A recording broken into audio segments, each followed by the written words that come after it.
Welcome in, everybody. This is the Golden Boot Podcast. Man, oh man, oh man, we are excited to be here tonight. I am so glad that this week is over. I don't know about y'all. I am looking forward to the weekend, looking for some good college football. We're going to talk a lot about that tonight. Guys, what's going on, man? Just before we get started, of always, thank you so much for joining in. Put them comments in there. Keep them coming. I got a banner down here at the bottom. Tells you everywhere to follow us. Please like, share, follow, subscribe. Tell your neighbor, tell your friend's neighbor, tell your enemy, tell your mother's enemy, whatever. We don't care who's watching. I don't care if somebody is walking past and just happens to jump on our show. I don't, it is what it is. We're just excited to kick this thing off tonight. It's one of our highlights this week. Do you all agree? Absolutely. But George, I think I have to interrupt you real quick. You do. Okay. Yeah. This is just off the brain. Tony, I challenge our viewers tonight to share our show. Every single person, if you watch it, 1 second, 3 seconds, share our show. Yes. Everyone that shares our show, if our views hit over 2,000 views tonight, 2,000. I will select one lucky viewer and send you a 10-pack of autographs. No. I collect high-end autographs, and I collect trading card autographs. They're my favorite. It's just cool to have them. I will send you 10 awesome cards to one lucky viewer. Dang, I might have to share myself tonight. And I can actually verify that he does collect sports trading cards. He actually got me a Carson Dylan, what's up, man? jersey autograph card. Sure did. So love it. Yeah. Very cool card too, by the way. Yes, nice card. That's awesome. Yeah, Dylan, thanks for joining us, man. I don't know. We've talked. I know you're from College Football Dogs. Welcome in. I have no idea if you've been on the show before, but welcome if you haven't. Hey, so let's kick this thing off tonight. Man, that's a bombshell, right? Okay. There you go. That's a bombshell of sharing some autographs, man. Hey, absolutely. I'm all game for it, man. Just the more the merrier. Yes. That's what we want. So, as always, let's run down the road here. Run down the line here. What has y'all's week been like? I know, Chris, you've been working 10-hour weeks, 10 hours this week every day. Tell us what's been going on. Well, since our company is about 80% centered around religious holidays because of the stuff that we have crossed over in the gift market a little bit. Yeah. So if you're ordering anything from like 47th and Main or Stephen Baby or Santa Barbara Collections, you're working my butt to the bone and I'm tired. But everybody got to have their Christmas. So somebody got to pay the cost somewhere, and I'm paying it with my work hours right now. Right.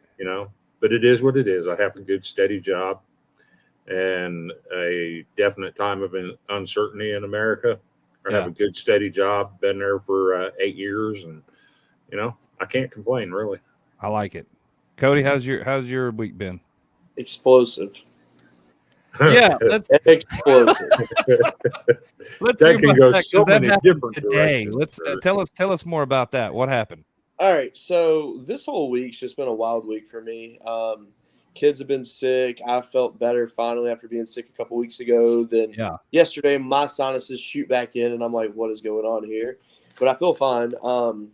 But no, I get to work today. Start my day off normal, and usually it's just texts come in, get what they need, make sure they got it, and then I go about my business and do what I got to do for the day. Well, getting some stuff done. All my stuff for the day is about to come in, and I'll be good to go. And two guys I work with, they came up from the front of the building to talk. And so we're talking at my desk, and guy was talking about his truck getting repaired. Next thing you know, you hear, boom! And it was so loud. It sounded like 10 shotguns going off at the same time. And we all, I'm talking about, I've never jumped so bad in my life. I was so unexpected. So we didn't know what had happened because it was that close to us and so loud. So we're like, everybody in the office just barged to my area to make sure we were okay because they didn't know what was happening. Right. So go outside, we look, we don't see any smoke anywhere, and then we get an extension ladder, go to the roof and check. None of the AC units were busted or anything like that. So I was like, what if the AC blew up? I don't know. Yeah. And when it happened, though, I'm embarrassed that I said this, but I was like, oh, no, Hamas is here. But I shouldn't have said that, but I was having fun. And we kept looking and could not find anything. And I was like, hey, we have a mini split unit on the side of the building that cools our server room. Let's check it. Nothing.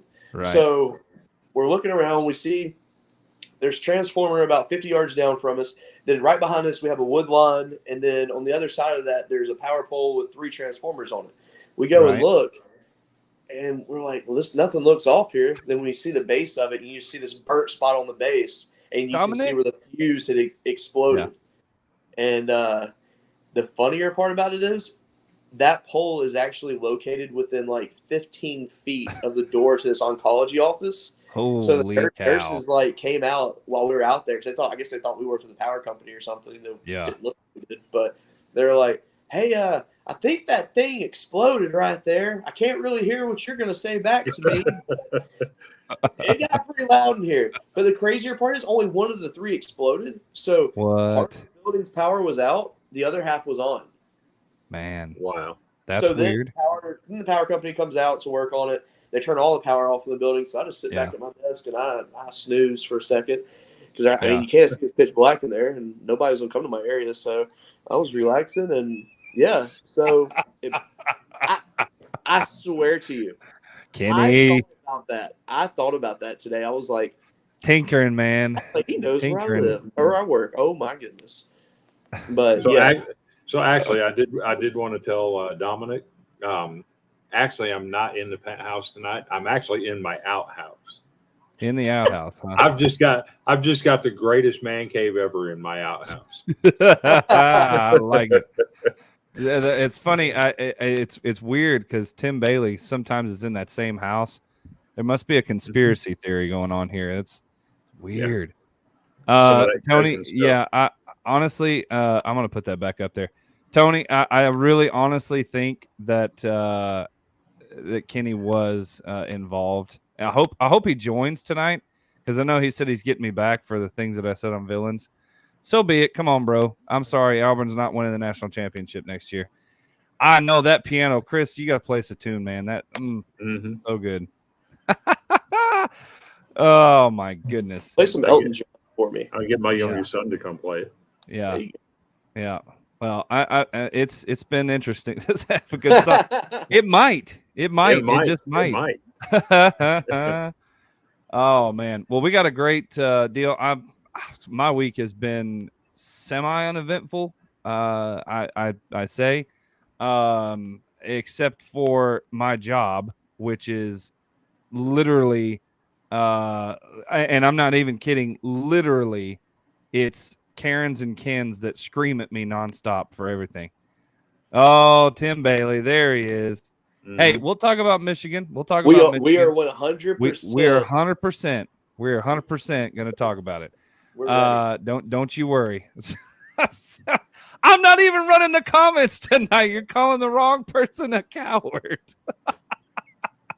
Oh my goodness. So my job, which it's a delivery service, but I get hit all the time, every day, all day with, where's my package? Why is my package not here? How come my package comes all the way from China and it gets here quicker than it does next door? Just every day. So I'm glad that it's Friday, so I don't have to hear that mess. And so we get to talk about stuff that I enjoy talking about, which is college football. That being said, I think it's time we get into some icebreakers tonight. What do y'all think? Let's do it. I'm ready. Okay. I'm ready.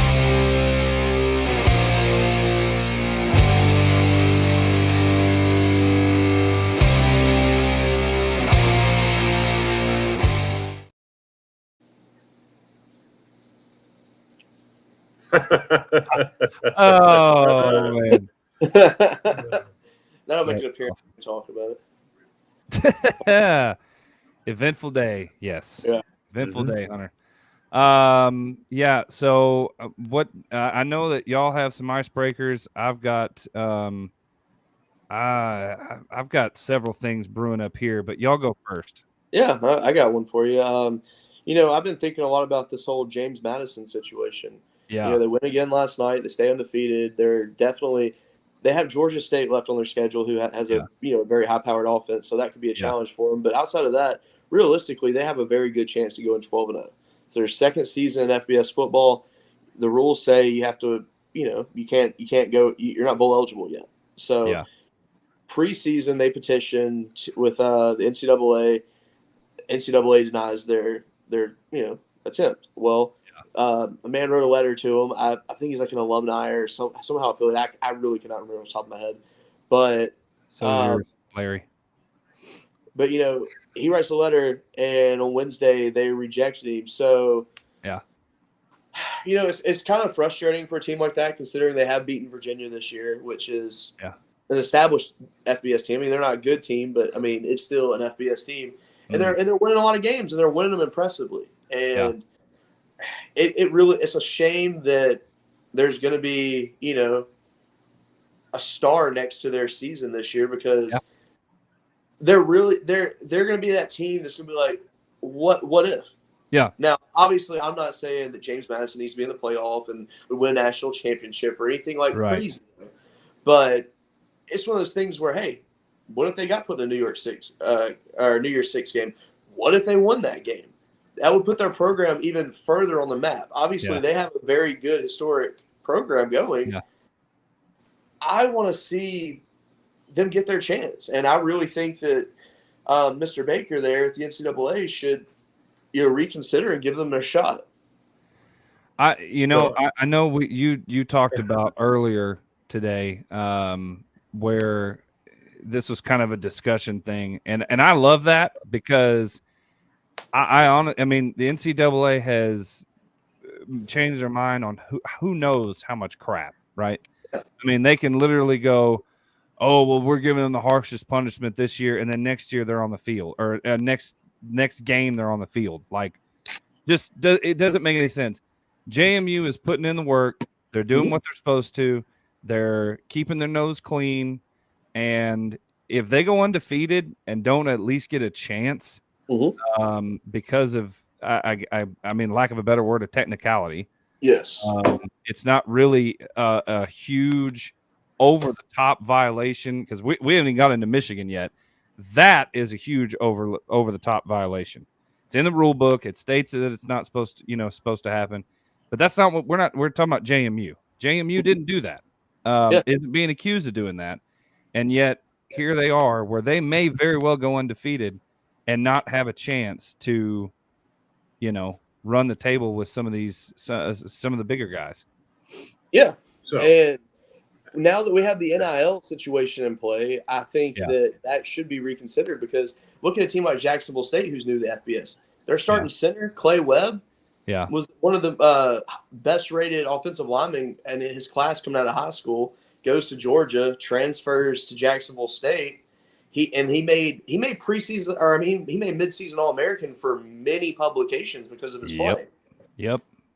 So teams are following suit. So let it be a free for all.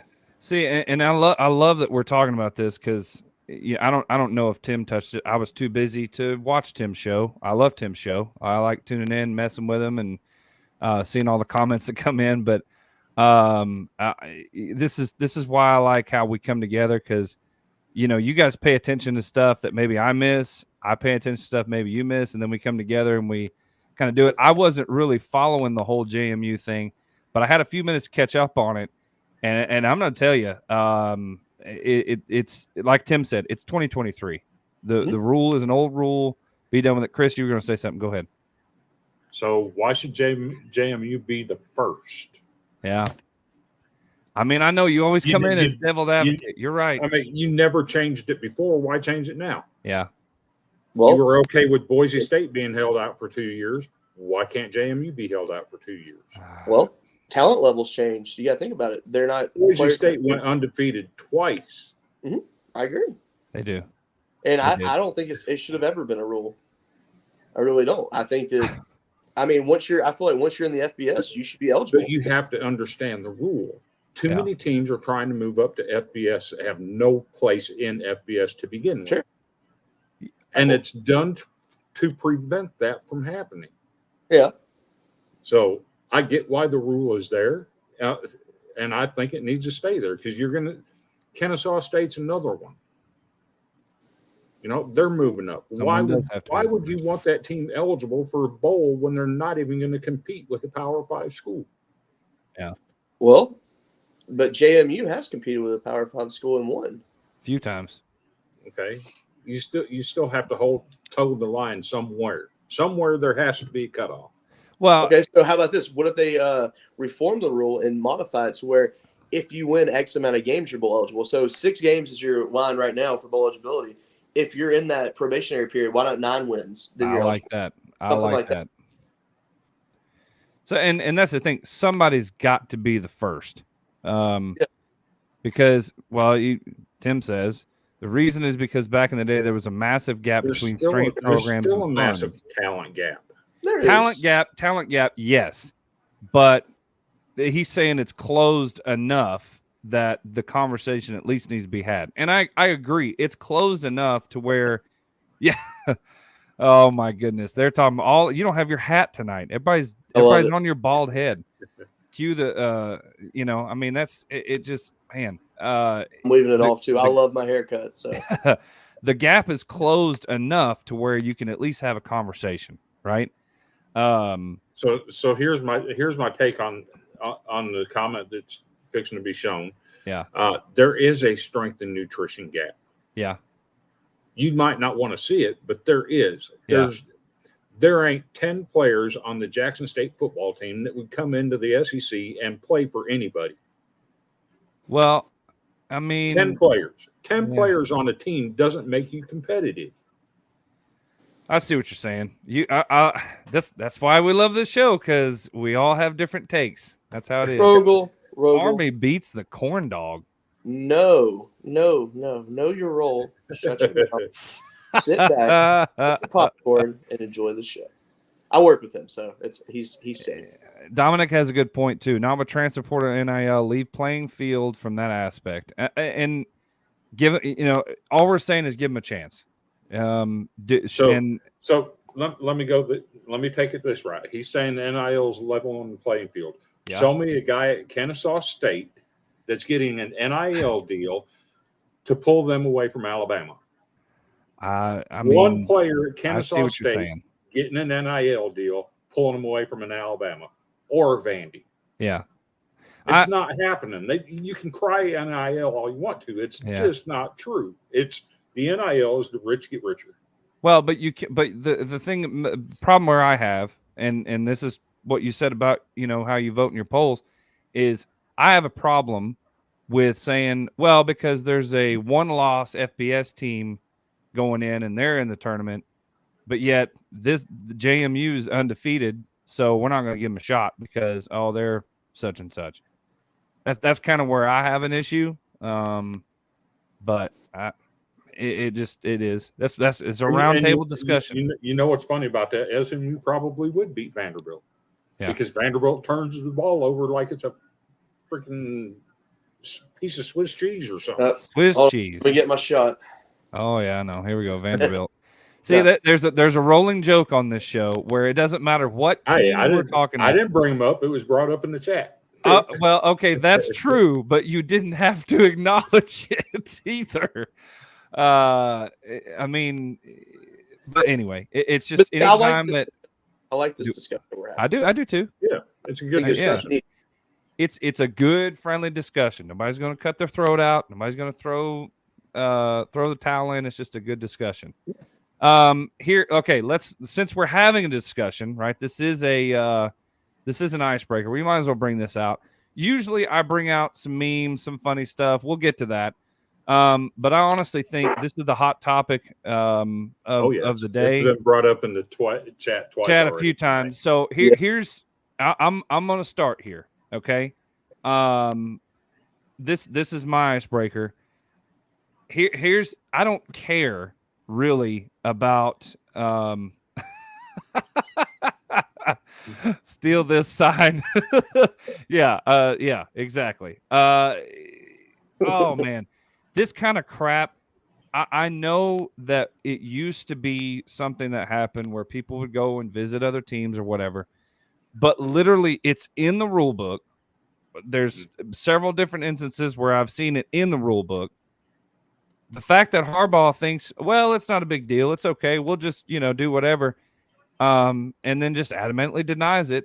Just it eludes me to why this guy even thinks he can, number one, get away with it without facing consequences. And number two, why are you doing it in the first place? Dude, what advantage can you really gain from stealing signs and watching film? I mean, I get you if they change the play on the fly or whatever, now you know what play they're going to call. It's still, you're just running a defense. Like if they're running a play on the sideline, you still have to, you all you're doing is changing a scheme and you still have to execute. So how much really are you gaining by breaking the rules? That's my thing. Well, that, and then a bigger question. Why would someone internal at Michigan be the one that turns them in for that? And now, why is this analyst? I think, or whatever it was. Now he's suspended with pay pending the investigation. What is happening in Michigan right now? This story broke. Everybody took it upon themselves to treat it a different way, to treat it their own way. Nobody went through the proper channels. This is leaked over here. This person's leaking information over here. Now we got a whole plethora of bull crap. And now somebody gets suspended and nobody has any explanation as to why. Yeah. I mean, what is going on here? Are we saying that Michigan has been dominant because of the sign stealing, or like what do you think, Chris? So actually, there's a false statement here in the comments. Okay. That insinuates that it's against the rules to steal signs. It actually isn't. If you do it via video, if you use electronic devices in the stadium, it is against the rules. If you're sitting there in your house watching video and you can work out their hand signals and figure out what they are, they don't have a problem with that. Well, yeah, it's when somebody goes to scout it. That's the problem. Okay, Colin's point right here. That's factual. And what is it? Yes. NCAA provides film of opponents. No need to scout. Right. Right. See, that's the issue. See, Harbaugh, I agree with that. Skirted the rule. For some reason, thought it was a better idea to send a scout team in to steal signs. I mean, dude, what are you thinking, man? Like, you were in the NFL. Is that what you did in the NFL? I mean, like, where did this come from? He wouldn't have been the first in the NFL to do it. No, of course not. No. The one that got hit with it was freaking Belichick. Anyway, go ahead. Now, there's a whole misconception going around with a lot of people that I'm defending Michigan here. That's absolutely not true. I've said. Say your piece. What I've said is this used to be the way to do it. You used to send a coach to the other team's stadium to watch them play and scout them. That's the way it used to be done. Yeah.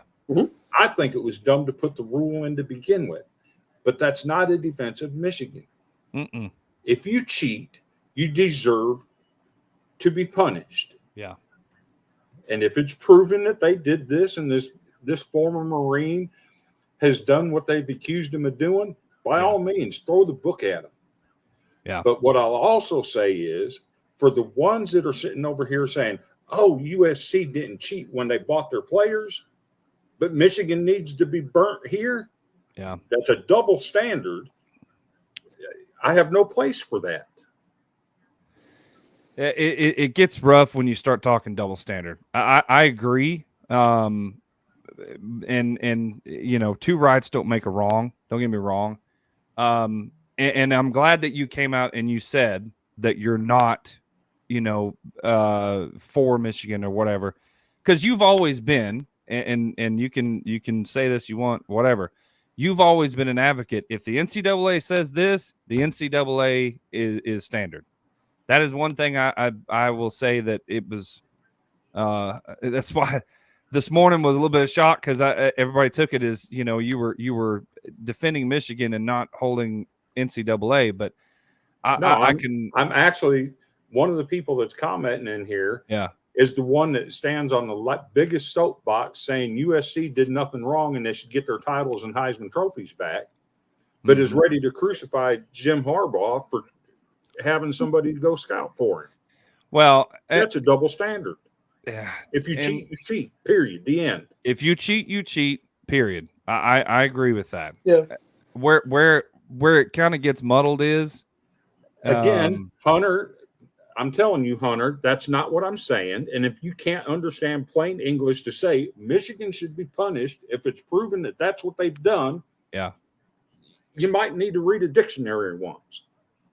Yeah, I mean that's if you're saying the same thing we are, and I believe if Michigan truly did what they did, and it's a violation of the NCAA rules, and it obviously is, then they should be punished. Period. So here's the question. 100% agree. All right. So I don't know how this works. Okay. But is it possible that the NCAA could make a ruling and make them ineligible for the postseason? Yeah. That's what the talk is today. Okay. Because, I mean, that's the only thing I can think of. Because at the end of the day, if they truly cheated, that's what you got to do. I mean, obviously, all we have is news reports to go off of. We don't have the evidence right now in front of us. We don't have any. Everybody's innocent until proven guilty. Right. So right now, everything's just assumptions. It's all speculation. It's all under investigation. We won't know anything until they're done with it. Yeah. And I will second that comment to the end of the day. The most NCAA violations in history in this latest case against Tennessee, and they walk away with a hand slap. Now, that I agree with. I do not understand that at all.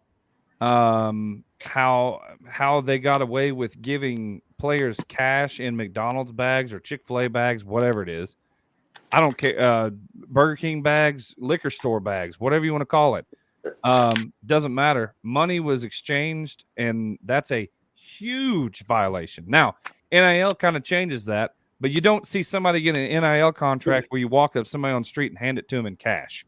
But it really doesn't change anything. The NCAA rule still is boosters cannot pay athletes, period. Right.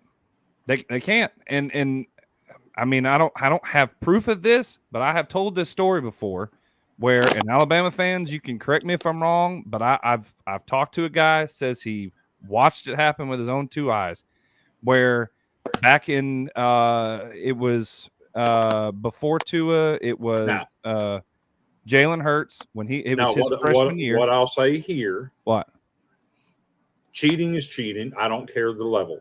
That's like saying one sin is worse than the other.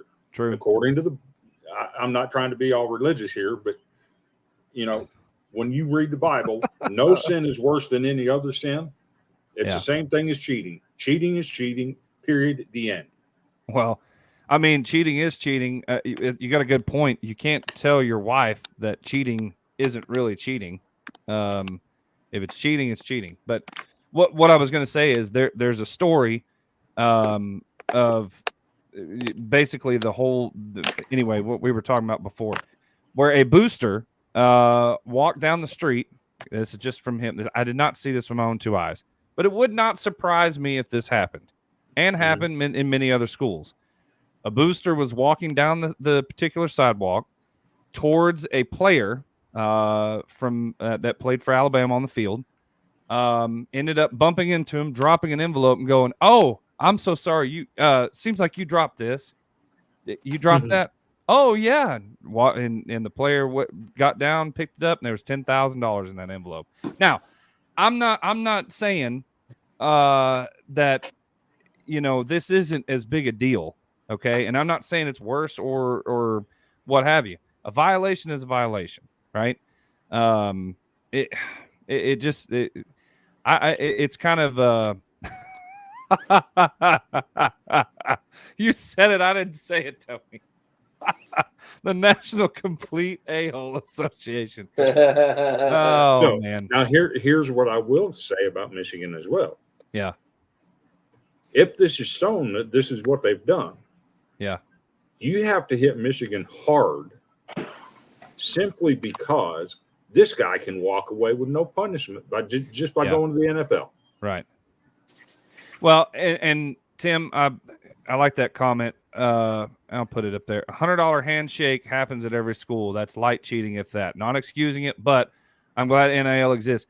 Right. But $10,000 handshakes or $10,000 envelopes in front of them don't happen very often. However, this kind of brings up an interesting point, and it doesn't really go to the Michigan thing, but it shows where you can kind of gain an advantage, right? Like that. Okay. Have anybody of you noticed Jim, if you're watching, buy Cody a cheeseburger and he will give you his signs. Look at that. Ladies and gentlemen. And you know what's funny about that? Yeah. Boise State actually got put on 2 years probation because they had high school incoming freshmen during the summer sleeping on floors, and one of the current players at Boise State bought one of the recruits a $1.30 cheeseburger. Right. Oh my gosh.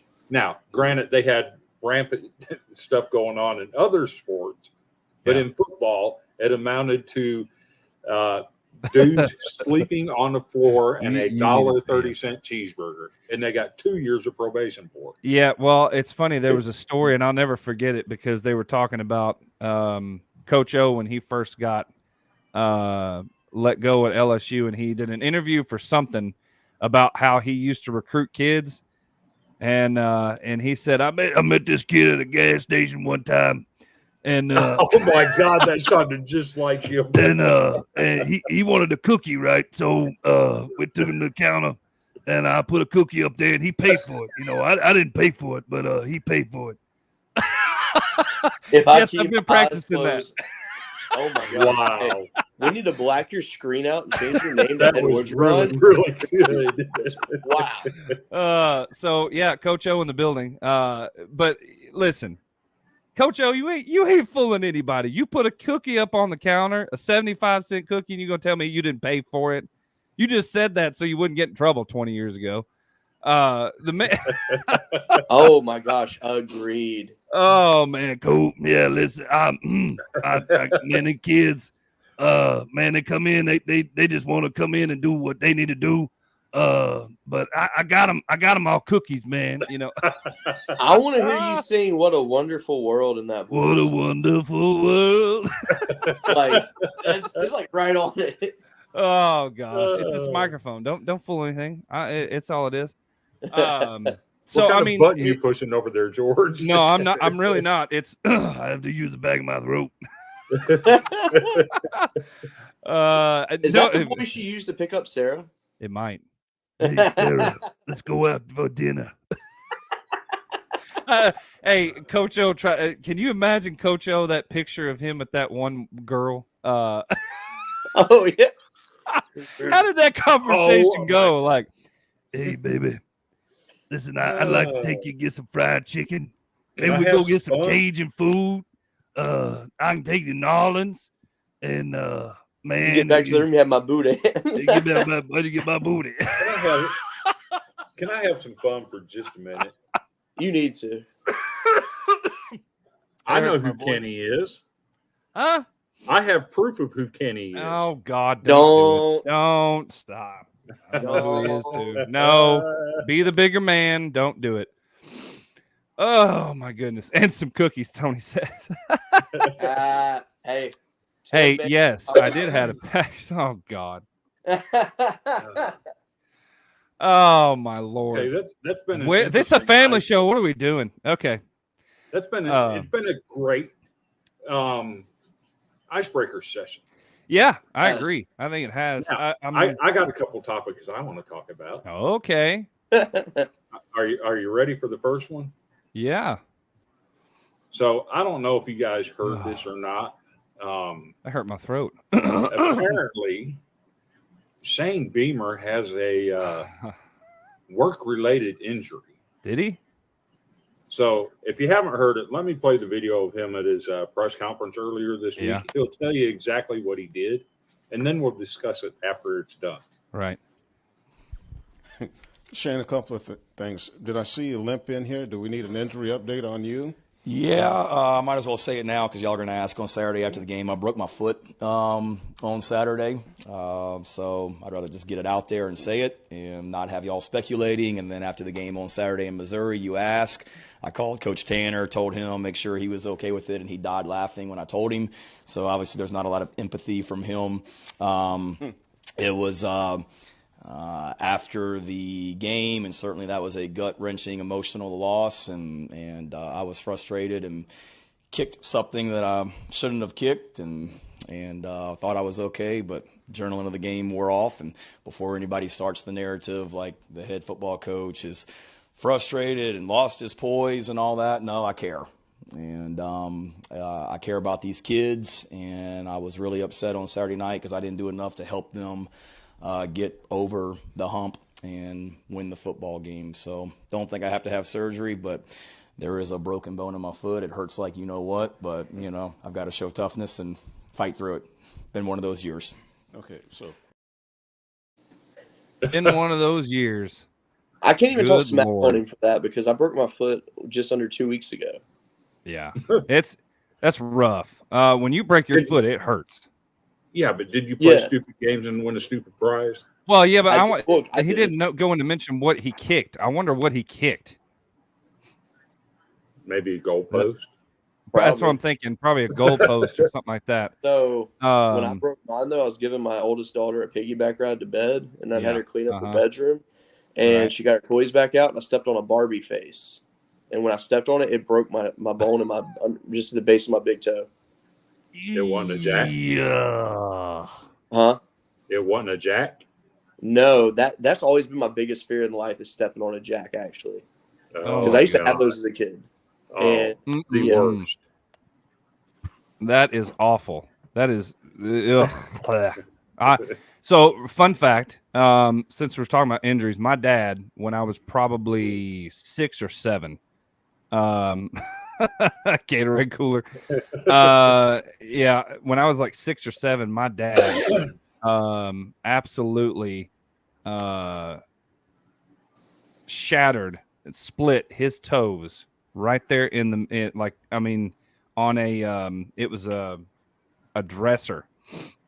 He was playing with my mom doing something. They were like play fighting back and forth, and she shoved him, and he went across the room and his toes split. Just and he went like this. And I remember I was like, "Oh, he's playing this, haha!" We all laughed at him, and he was like, bawling. It was not fun. So anyway, yeah. Well, poor Shane. Hopefully it heals up pretty quick. I guess he's in a boot then.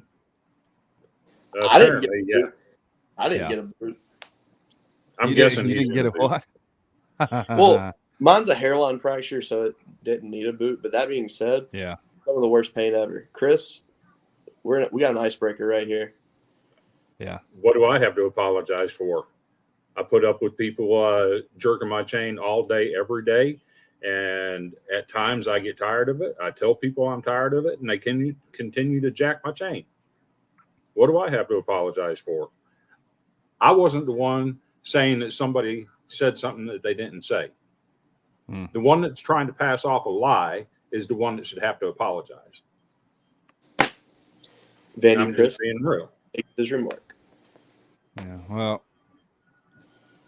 it remains to be seen as far as that goes, but that's for a different deal. That should be a private discussion and not brought out to the public. Yeah. Well, what I'm looking at here, what we were just talking about, this is what I've been working on the whole time. So I had to bring this up because Andrew is a magician when it comes to graphics like this. Shane Beamer is 100%. Let's see who you really are, and I don't know if you can see it down here. I'm gonna turn the banner off.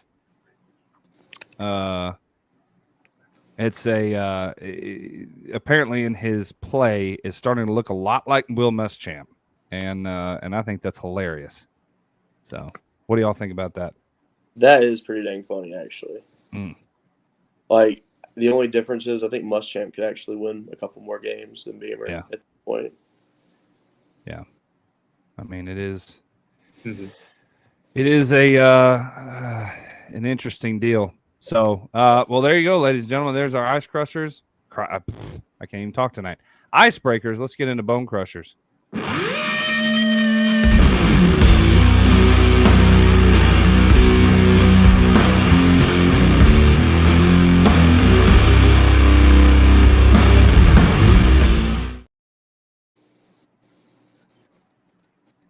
Bone crusher of the evening, ladies and gentlemen. Y'all go ahead. What you got? You want me to take it? Do it. So, the big topic in today's college world of college football is realignment. Mm-hmm. Okay, all these teams are moving different places, and it's all about the money. And I'm just going to call it out right now. I think the SEC is in for a rude awakening. They've been the godfather of college football for quite some time. But I think they have married themselves to a failing entity. Mm. So let me share the graphic, and I'll talk about it. Disney is so desperate to get rid of ESPN that they actually released ESPN's financials for the first time ever. Their profit margin is down 20% this year, and they can't afford. They've lost so much in their profit that they can't even re-sign their existing NBA and college football playoff packages, and they can't continue to make a profit if they do so. Mm. The SEC is married to ESPN. Mm-hmm. ESPN is failing. Period. The end. Yes, there's currently still a $2 billion a year company. Yeah. However, if your profit margins are tanking, people subscribing to ESPN is tanking, and you got a product that you can't even renew your existing contracts with, the SEC's in trouble. Absolutely. Because they are stuck with ESPN as their media partner. I'm not going to be surprised if at the end of the day there is no ESPN, which is going to suck for those that watch it grow from a random television show on Channel 25 back in the 1980s to what is now one of the world's best known products. So yeah. I feel like the SEC is in no man's land right now. That's that could very well be the case. Who would have thought the Pac-12 and the Big Ten getting involved in what they've done may pay off for them more than the SEC. That's pretty wild. But yeah, I mean, it makes a whole lot of sense. Disney is desperate. And they have been for a while.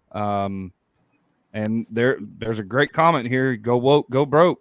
I was about to ask you guys, without going into detail on it, do y'all think the whole go woke thing has really affected them? Because I do. They've lost $90 billion. They've made movies that don't appeal to any of their audience. And so, yeah, that is absolutely part of the problem. I think a bigger part of the problem is that people universally have changed the way they get their sports information. Absolutely. No longer are they sitting down watching 2-hour long programs. Yeah. They're talking heads debating topics. No. They're watching podcasts. They're watching YouTube shorts. They're watching TikTok shorts. They're not sitting down watching these high-priced mouthpieces go at it. No. Yeah, I mean, when I was younger, my nights would end with me basically laying in the living room floor with Sports Center. You know, it'd be like a 15-minute show or 30-minute show, and it would play through, then repeat and repeat and repeat. Yeah. That was my night to go to bed. And now, honestly, I can't tell you the last time I watched SportsCenter all the way through. No, heck no. Because I could just go SportsCenter on the has changed, man. Yeah.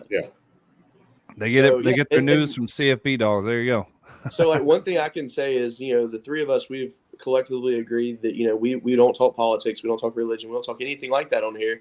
And we have our own views, but we're not going to discuss or share that on here because that's not the platform for it. Right. And seeing this makes me happy we collectively made that decision.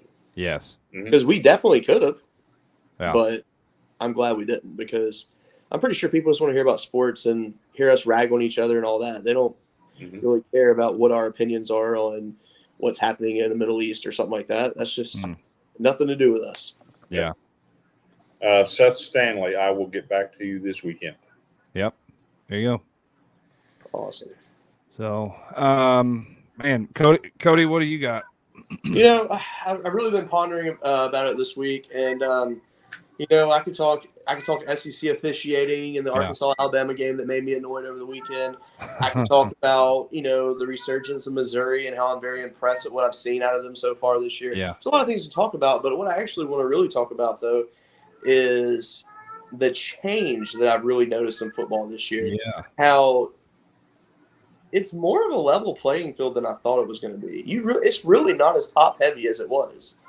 And I say that based on, you look at Oregon, Washington last week, and realistically, those two teams are extremely evenly matched. I actually thought Oregon played a little bit better. Just the coaching decisions cost them the game, because instead of going for it on fourth down, should have kicked and got the points. They would have won the game.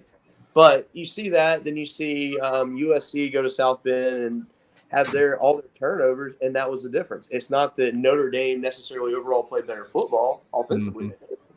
Right. It's just that they capitalized on the mistakes. Like, you're seeing this weird shift of like everybody just coming level, because a team like USC, they have the talent level that could be like one of the better teams in the country, but yet there's something missing. And you go to Washington, you see how they looked against Oregon. They looked fine and dandy, but you look at their games previous to that, like a few weeks before that, and it was like, are they as good as we think? And they just happen to get the luck of the draw on that. Now, if you look at the Pac-12 schedule, on the other hand, it's pretty rough for everybody at the end of the season, like going into the season. Like, I don't know who's going to come out on top on the Pac, just to be perfectly honest, because, yes, USC is undefeated in Pac play right now, so they're at the top. Congratulations. They have the worst stretch to go for the end of the season. Like, honestly, I think teams would almost consider trading for the stretch that Arkansas had of all their road games over the last month,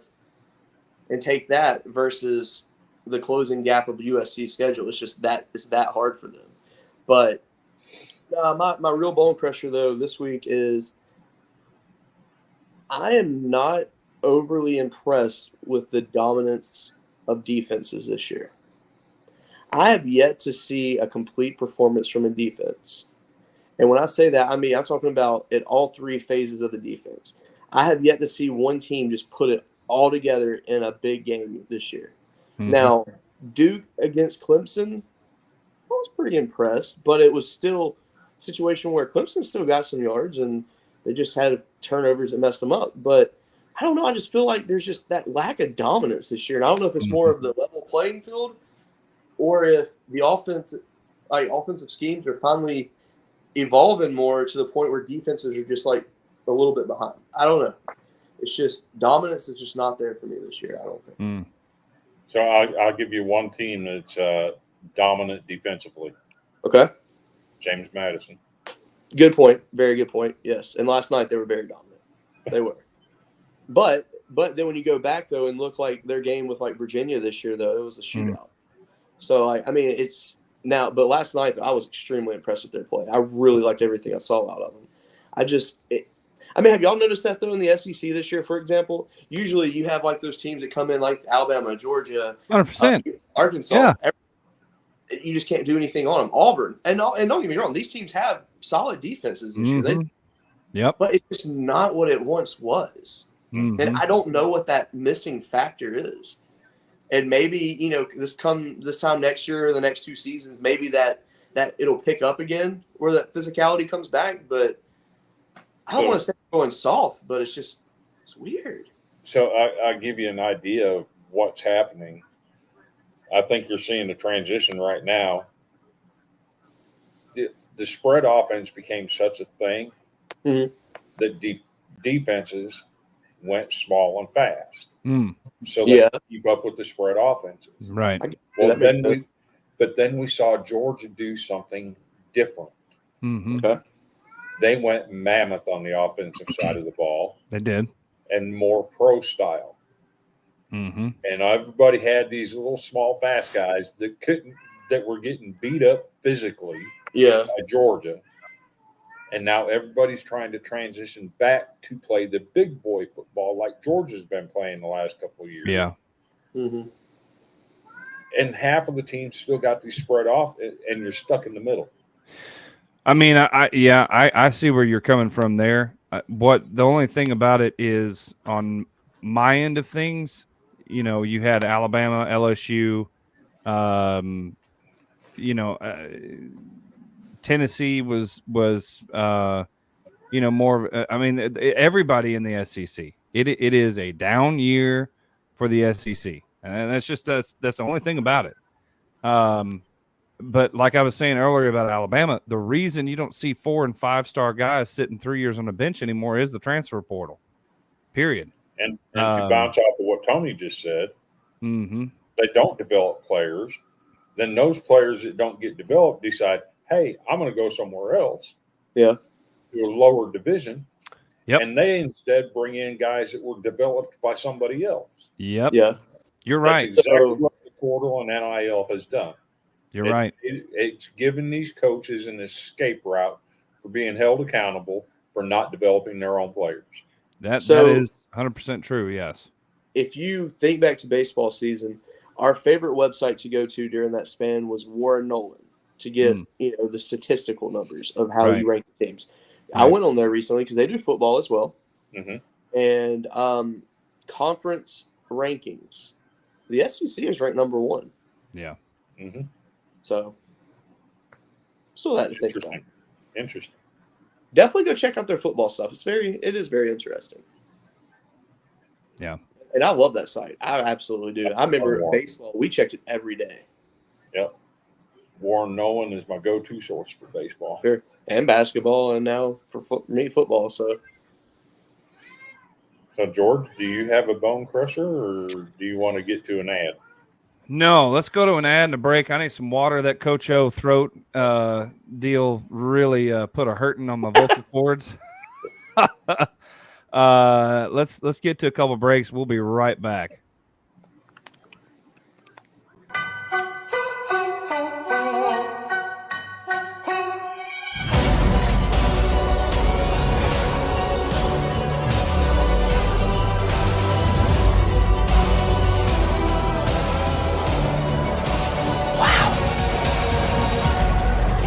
Come on, you're the god of mischief.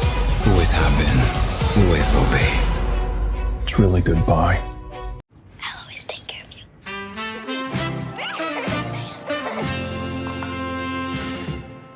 Hey, little bear bear.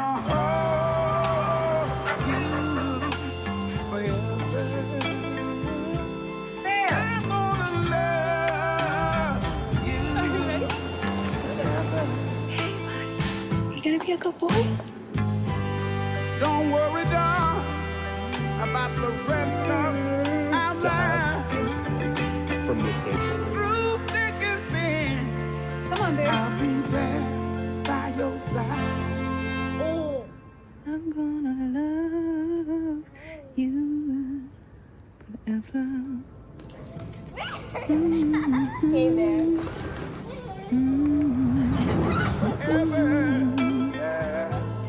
I'll be there. You don't have to worry. John, you got a portable air conditioner that can be used anywhere. It blew my mind. Where were you several years ago when I was playing select baseball, man, in the scorching heat in Texas? tell us how it works. It's a true portable air conditioner. Here's the big deal. So in Florida, South Texas, humidity, you can't make a swamp cooler work. There's already moisture in the air. Right. This is a true air conditioner. It actually pulls the moisture out of the air. So this thing, you can run it off a battery. Mm-hmm. You can run it off a 12-volt cord, off a 110, but this is what makes it unique. How long does that battery last then? 6.5 hours on a single charge. 6.5 hours. The great thing about it is you can use them indoors, outdoors. You can put it right in the tent with you. The idea is to be extremely portable. This thing is light. It is light. I love the colors, by the way. It works perfect for the new CU partnership. That's right. Can you tell me about not just the innovation, but why? A lot of your athletes, the people that like the U.S. Open, Australian Open, the Olympics, the athletes that are using these, it helps them get that one more rep. You're just dragging. You got the catcher back there just wore out. Yeah. It's to me, it's revolutionary because not only how it works, but the price point of $289. It functions as a normal cooler too. If you look on the inside, you got ice. You're just putting ice in it. This is a 38 quart cooler, so you can throw your drinks in it, your food. But what makes it special is the patented heat exchanger coil system here. Okay. So the water is running through this coil system. The air runs across it. This thing is ice cold. Pay attention to us. Do not look at Garner, all right? Garner's just having his own little game over here. Focus on us. So when the air goes across this thing, it rapidly cools the air. The moisture sticks on there just like your car. You know, it's always dripping water out from underneath. This does the same thing. But it drips back inside the cooler, so there's no water dripping on the ground. Wow. So this is all self-contained. There's no exhaust. There's no condensation. It's literally turn it off and turn it on. And it doesn't take 20, 30 minutes to start cooling up. When you turn the power on, it's going. It's instant. It's ready. And it's blowing. Made in the USA. Yeah. Lifetime warranty. Lifetime warranty. Show us how it works. You've got on and off button. Right. It's got a low, medium, and high. So you mean to tell me I can line a few of these up on this? Yo, what's going on? This is Jacob Hester, former LSU running back, here to tell you about a brand new college football podcast, the Golden Boot Podcast. Give it a listen, give it a try, give it a follow. They're going to work hard to be your new favorite podcast. You're listening to the Golden Boot Podcast. Stay golden.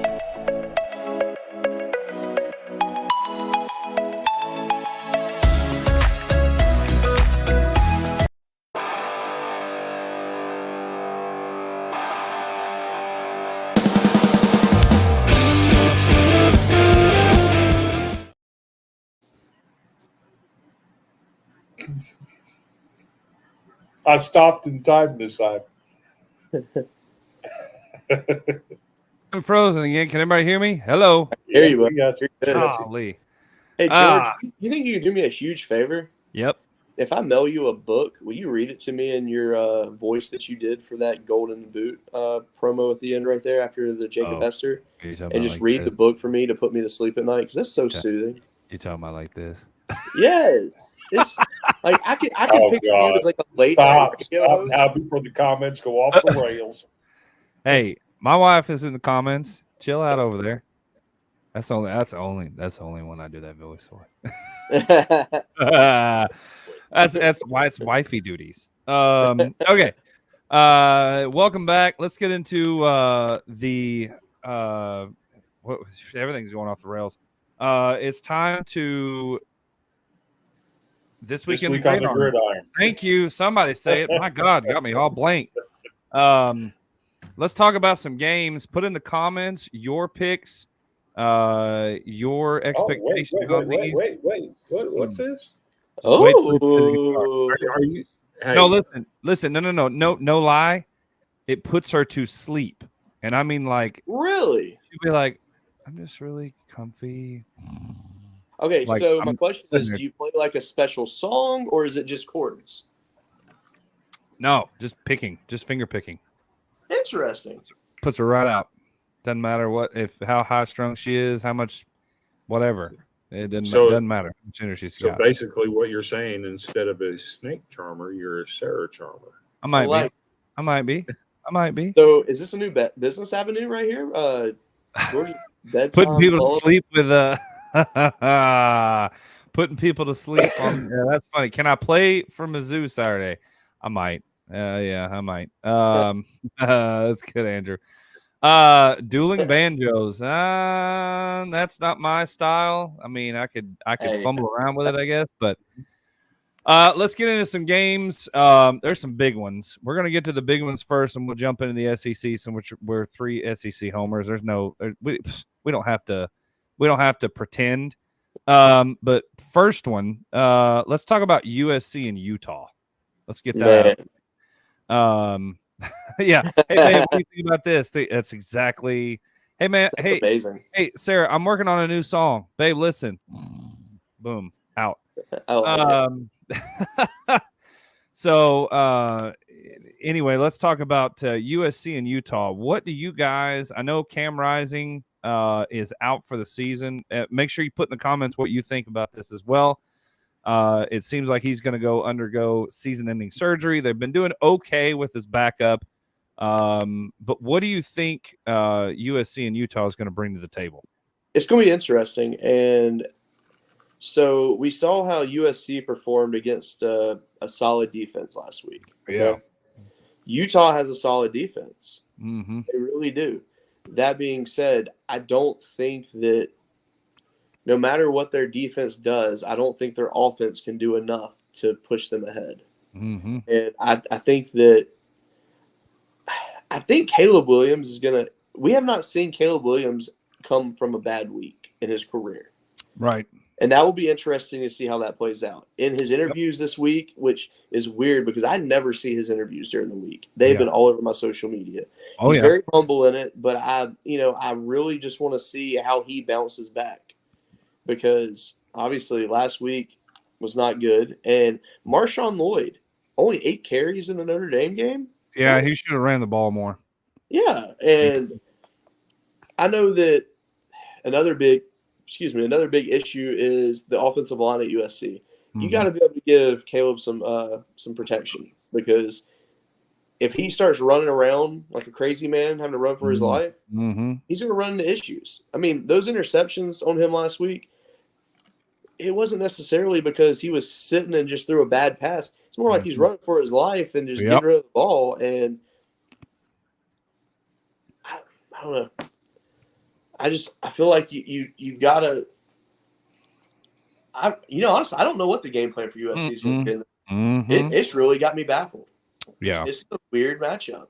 Mason, appreciate you joining us on YouTube, my friend.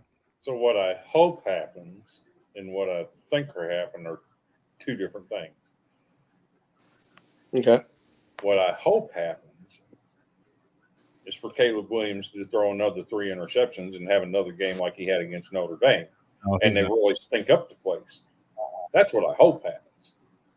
Sure. I'm tired of the Caleb Williams hype. The greatest quarterback to ever play the game. I got a Tom Brady and Peyton Manning says, go sit down.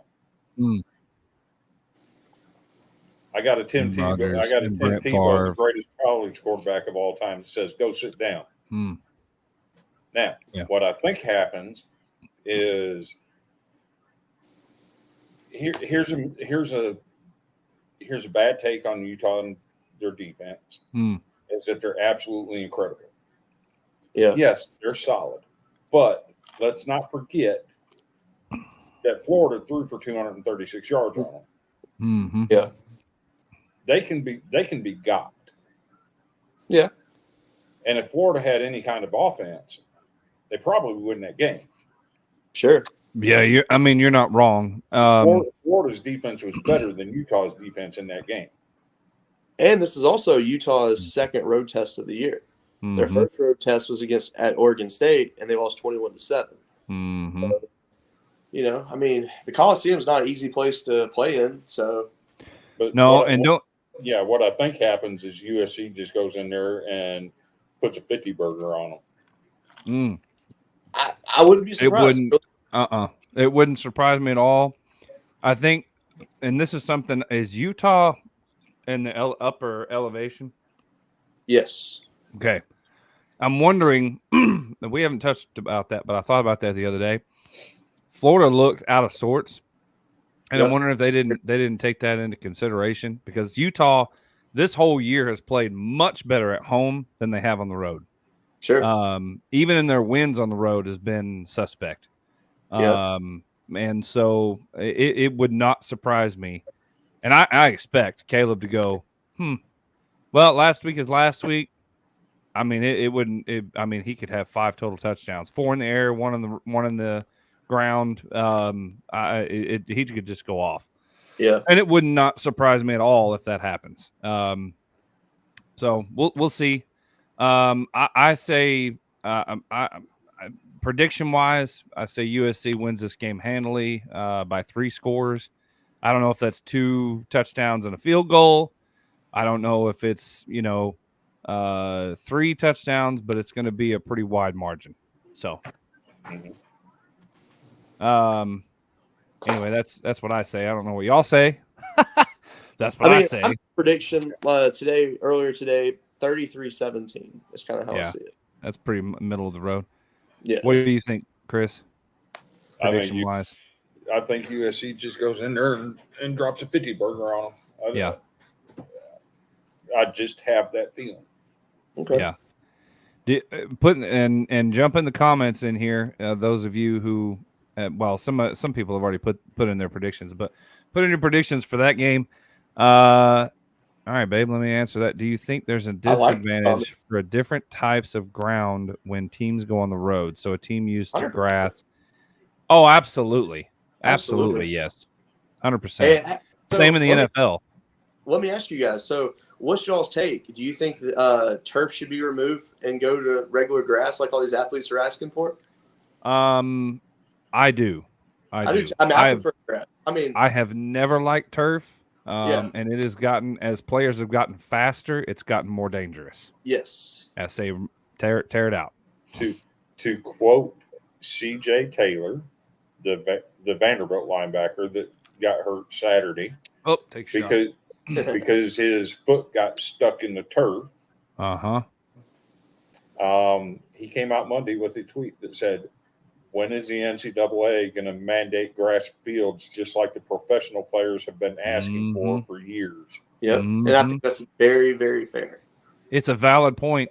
You don't see those kinds of injuries. You don't see torn Achilles that because a cleat gets stuck in the ground on grass. Sure. We saw Aaron Rodgers come out against with the Jets, his first game, and shredded the very first play of the game. And that was turf. That was nothing but turf. If he's in grass, that cleat would have come out from underneath and slid right through. But he wasn't. He was in glorified sticky concrete. And that's, it's not good. Now, one thing they did make back 15, 20 years ago was a thing called prescription athletic turf. Which is completely different than the turf that you see today. Yeah. I think that's fine. Yeah. Because the knee injuries weren't bad on the PAT stuff. Right. Huh. Yeah. Yeah, we'll see. Next game, and we'll kind of run through these quick. Clemson versus Miami. Miami just coming off that big letdown. Are they going to bounce back against Clemson? No. I honestly, I don't think this is going to be even a ball game. Clemson has been playing really good football here lately, and it would not surprise me if they walk off and win this thing by 20 at least. Yeah, I think that this is Clemson's do or die game.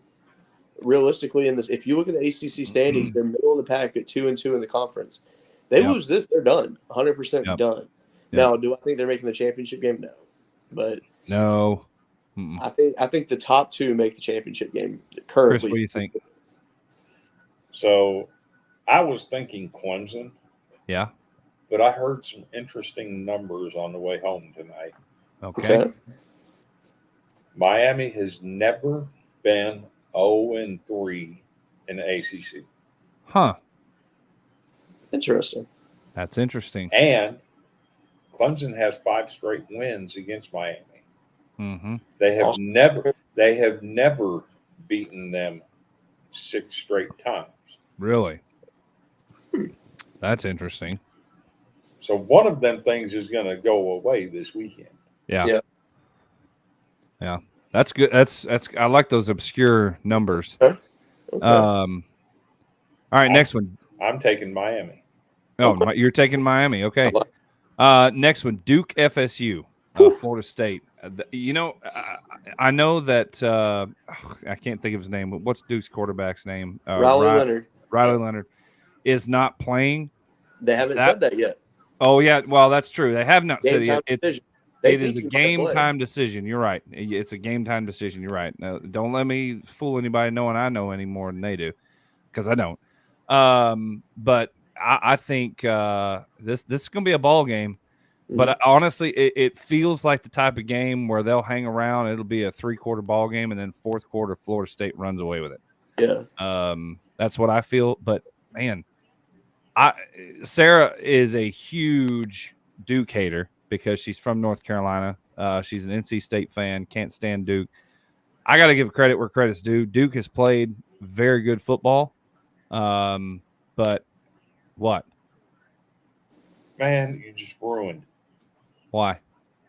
We've gotten to be good friends through this podcast and everything. And I had the utmost respect for Sarah. Yeah. But if she's a North Carolina State fan, yeah, she's an NC State fan. We need to introduce she can't stand the Tar Heels. That just crashed and burned. Well, she's not really an NC State fan. She's an Ole Miss fan. Okay, she will cheer cheer for NC State when they play North Carolina. But Duke champions. It's all Duke. The whole campus of Duke can burn, and she would be just happy. And there's a big story around that. I won't get into that. Shout out Jeff Cook. It may or may not involve something personal. So it just is what it is. But if I had to choose an NC team, it's Wolfpack all the way. Well, there's your answer. So Duke FSU, it would not surprise me if FSU runs off with it in the fourth quarter. What are you guys' thoughts? Yeah, that's pretty much how I see it going. I think that, and I picked Duke in all their games this year. I refuse not to pick them, but yeah, I think Duke's going to look good the first 3 quarters, and I think it's just going to be a pull. It's going to be a letdown at the end. It's really going to sting.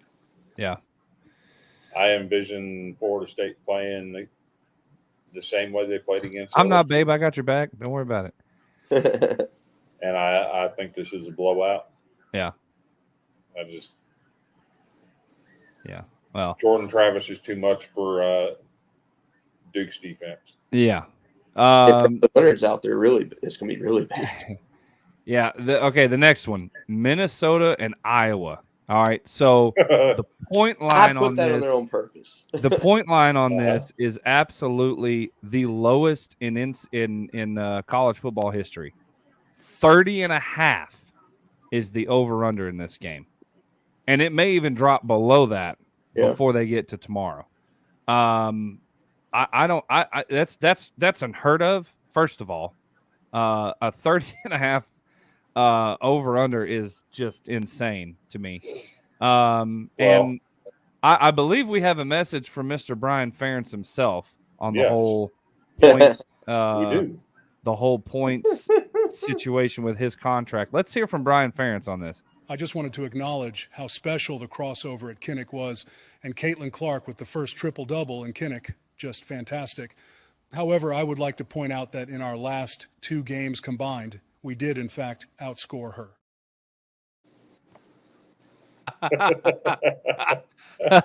Yeah, you did outscore Caitlin Clark. You did. So, yeah. I'm not going to give away everything because there might be something here at the end of the show. Okay. But all I have to say about this Iowa-Minnesota game is... Oh, Lord, have mercy. Yeah. That's definitely an Iowa shirt. That's all I'm going to say. Man puts up some yards. Some punting yards, that's for sure. So yeah, I think this is a low scoring affair. I'm gonna say Iowa 17, Minnesota 6. I'm gonna go 27-3. Iowa's gonna win and be under on it. Be under. Yeah, just 30 points. 5 point. What do you think? I think Iowa wins 25-7. and goes the over. Okay. Man. Bubba just threw his phone into the wall. Yeah. Bubba just literally just tossed his phone out into traffic. I don't need that no more. Fun story. I was keeping track of James Madison last night. Yeah. Tony Thomas with the score prediction here. When I was watching James Madison last night, it was 6-2 at halftime. Yeah, it was weird. So weird. That was very weird. And not only that, but the James Madison running back had 10 carries for 137 yards with a long of 98. Yeah. How do you get a long of 98, not score, and don't punch it in? Yeah, and only get a field goal out of it? Yeah, I don't know how that works. That's called the maximum of bend don't break defense. If that's not Iowa offense right there, I don't know what it is. All right, the big game this weekend that everybody's talking about: Penn State versus Ohio State. Penn State goes to, I believe it's called the Shoe. I am not familiar with Ohio State all that much.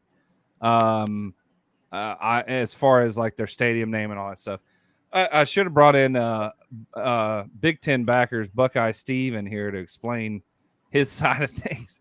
Shout out to them. That's a good podcast. Big Ten backers. This is going to be interesting. And honestly, I think it's going to come down to who has the better quarterback. And I'm dead convinced that Penn State absolutely has a better quarterback. What are y'all's thoughts?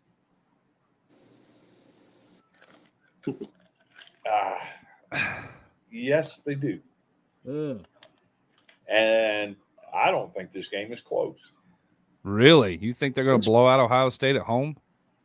I mean, Ohio State scored 14 against Notre Dame. I know. Well, 17. Yeah. But part of that was on the very last play of the game. Literally the last play. Yeah. It's no Penn State's defense, when you compare it to Notre Dame, head and shoulders different. Yeah, you really think so? You think Penn State has a much bolstered defense? Penn State might have one of the you got James Madison. Air Force is up there in defensive numbers. Penn State, Georgia has been up there. These are the defenses that come to mind when I think of college football. Sure. Okay. Yeah. Wow. I just want to know if they're going to let just have Aller just throw the ball up in the air and hope the receiver gets to it. I mean, they actually did that a couple times last Saturday after it was asked about it. That's so funny. That's so funny.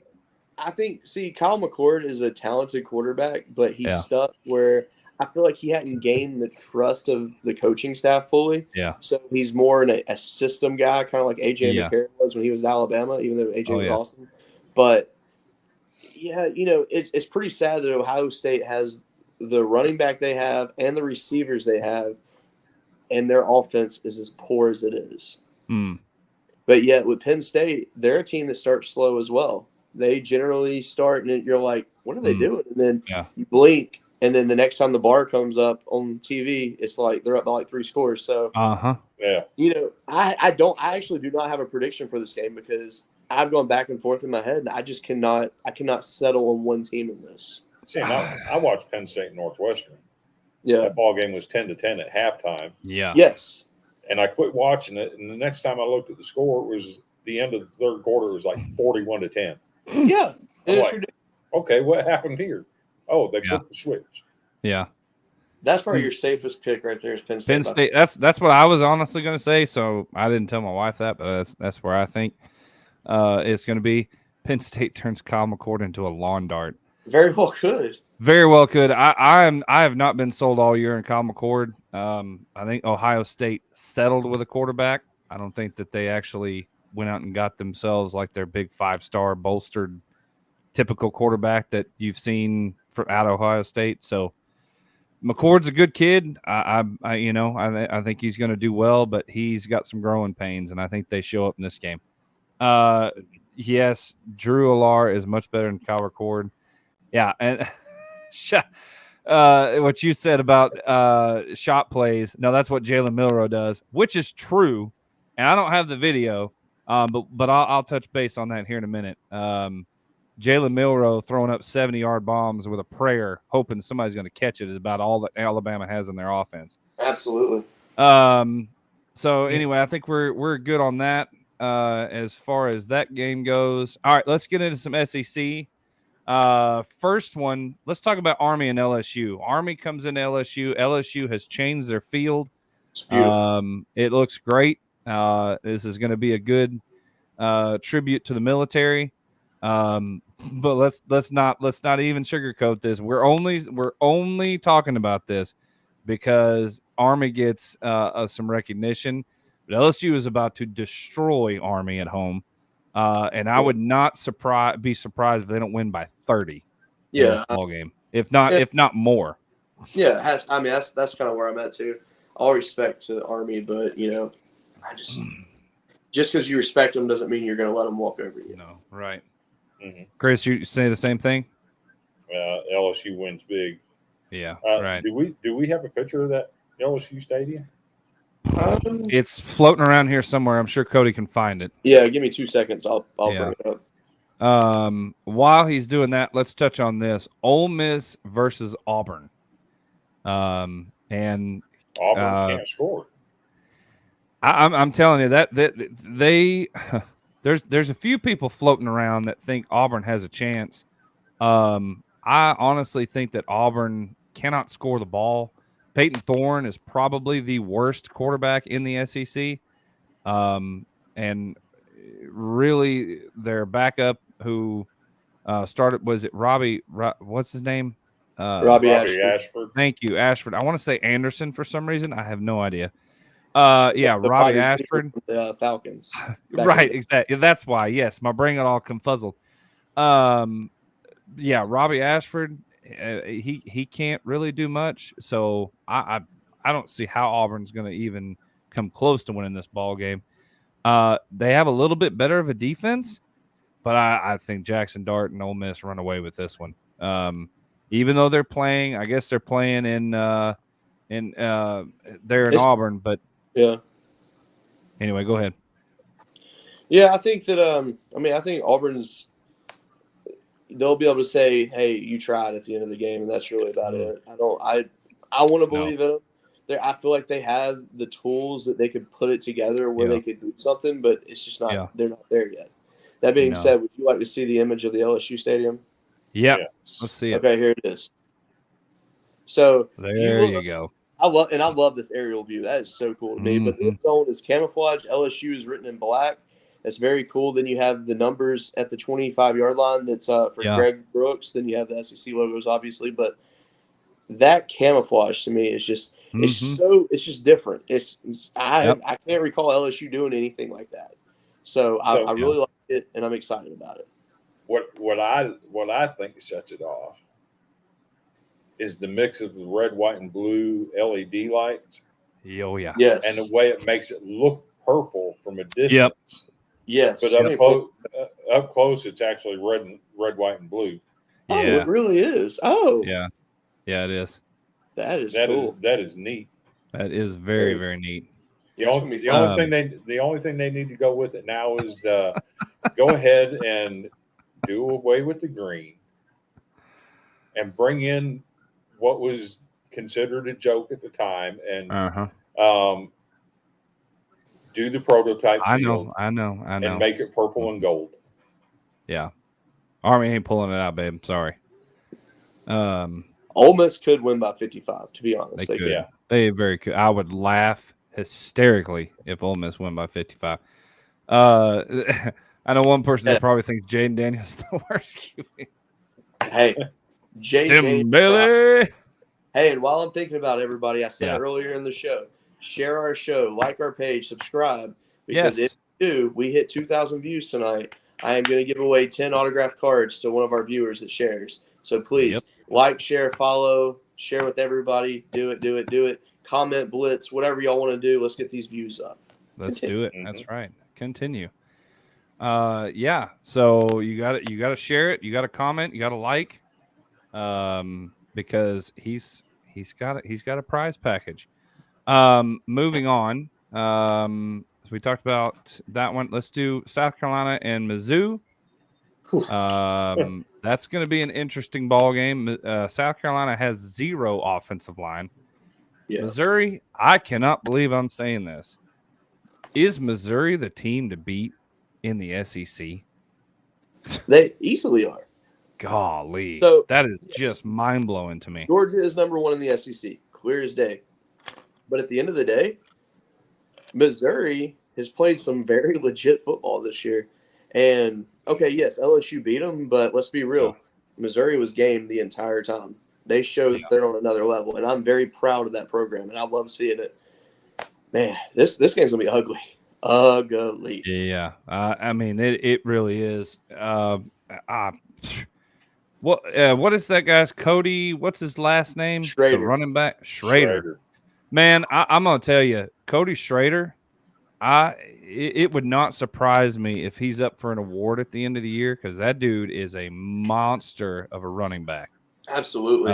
Story's awesome, and man, and he reminds me of Christian McCaffrey. That's who he reminds me of. The way he's so shifty. I know that's probably what he models his game after, but man, who's that? Who's the running back Arkansas had back in the McFadden day? Peyton Hillis. Peyton Hillis. Yes. Mm-hmm. You're right about that. Hillis. Peyton Hillis, Christian McCaffrey, they both come to mind. Yep.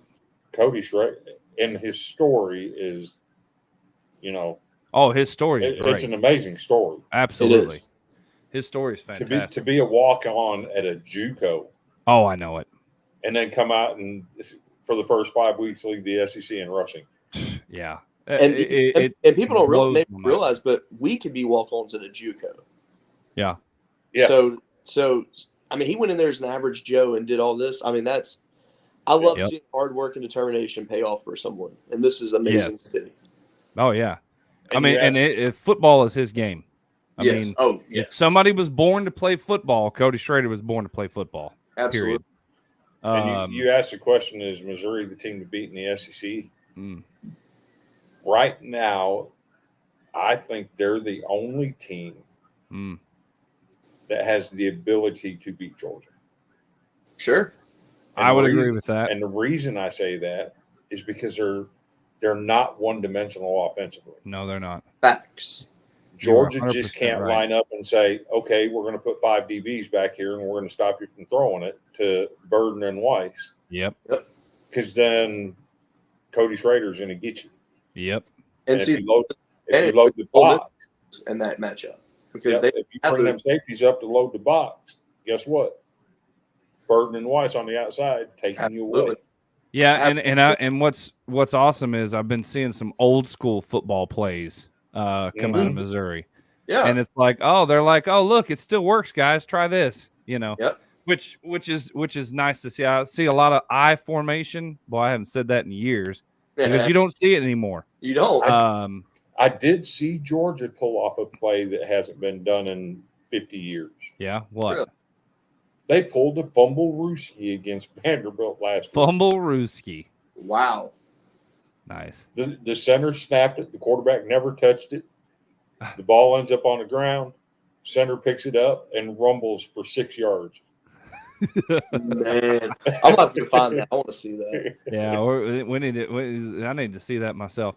So yeah, I don't even have a score prediction for that. It's South Carolina's in trouble on that one. 60-10. Let's go. Yeah. Tennessee versus Bama. Bama's gonna have a chip on their shoulder. Baja, yeah, it is a Baja. Tennessee versus Baja. They're playing in Bama this time. They're not playing in Rocky Top. So Bama is such a strange team to try and figure out. All Absolutely. right. Absolutely. So is Tennessee. Tennessee is too, but like you look at Bama how they play. I wish I had the video, but Josh Pate talking about Arkansas and Bama last week said that Bama's offense consists of 70-yard chunk plays down the field and sticking to the run game, even though it's not being very good. That's Bama's offense, and that's he's not wrong. They don't use tight ends very much. You don't see very many throws up the middle. You don't see very many 20-yard passes. It's all bombs down the middle of the field. James Franklin style, hope somebody catches it type passes. And he said the problem with that type of style offense is you have droughts. And Arkansas took advantage of those droughts and nearly pulled it off. Tennessee is a different kind of monster. Okay. Tennessee, I'm still not sold on what's his face? Quarterback. If you swap Joe Milton and Thank you, Jalen Joe Milroe's Milton. uniforms, Why do I want to say Jay Milton? you got the I cannot get same my names right. quarterback. Yeah. If you got Joe Milton and who? Joe Milton and Jalen Milroe. If you just change your uniforms, you got the same quarterback. Pretty much. Yeah. I would Jalen's a say better that runner. Jay's a little bit better runner, and also I think Alabama has the better receivers than Tennessee does to pull off the type of 70-yard prayer kind of plays. Tennessee doesn't. That's the problem. See, the whole thing is evaluating these two teams. I'm looking at it as an outsider. I'm not an Alabama fan. I'm not a Tennessee fan. But I judge it based off of what I saw last year, right? Yeah. Alabama had a really high-power, high-flying, punch-in-the-face type offense, and they had all the weapons. Well, so did Tennessee, and they matched up evenly, and it came down to who had the ball last. Yeah, that's exactly what it came down to. This year's different, gentlemen. This year's different. Neither offense has shown me squat this year. They haven't shown me that they can be dominant either way. And so I think it's going to be a lot lower score game than people anticipate. And I don't think that anybody's just going to run away this game. I think it's going to be close, but I do see Bama pulling out a win at home, possibly by another field goal. I mean, Will Reichard's actually kicking now, better than he ever has in high pressure situations. So, but how bad would it be if Tennessee went to Alabama and got another field goal victory over them? Oh God.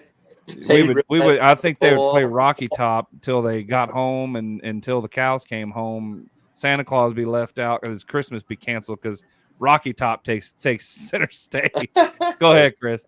Are you ready to hear some objectivity from me? Yes. Tennessee is 6th in the nation in rushing offense. They're top 10 in the nation total defense, or top 10 in the nation in rushing defense. Kamal Hadden is number 2 in the SEC in catch rate as far as DBs go. He's number 3 in the SEC in tackle rate for DBs. Yeah. Everything on the board tells you to take Tennessee in this game. Well, Tony made a good point. Tennessee is ranked 6th in the country in rushing Exactly. Offense. But here's the thing. Everything tells you to take Tennessee. Oh. That's exactly why I'm picking Bama. But there's some intangibles here. Yeah. Y'all remember what happened last year in Knoxville? Yep. Tennessee jumps up 24-0. They're cruising. From that point on, Alabama actually controlled the game. Oh, for sure. Yep. That said, when Tennessee fans rushed the field and they tore down that stinking goalpost and dumped tossed it in the river, them Alabama players took that personally. Especially Jermaine Burton. And I think there's going to be some retribution pay this week.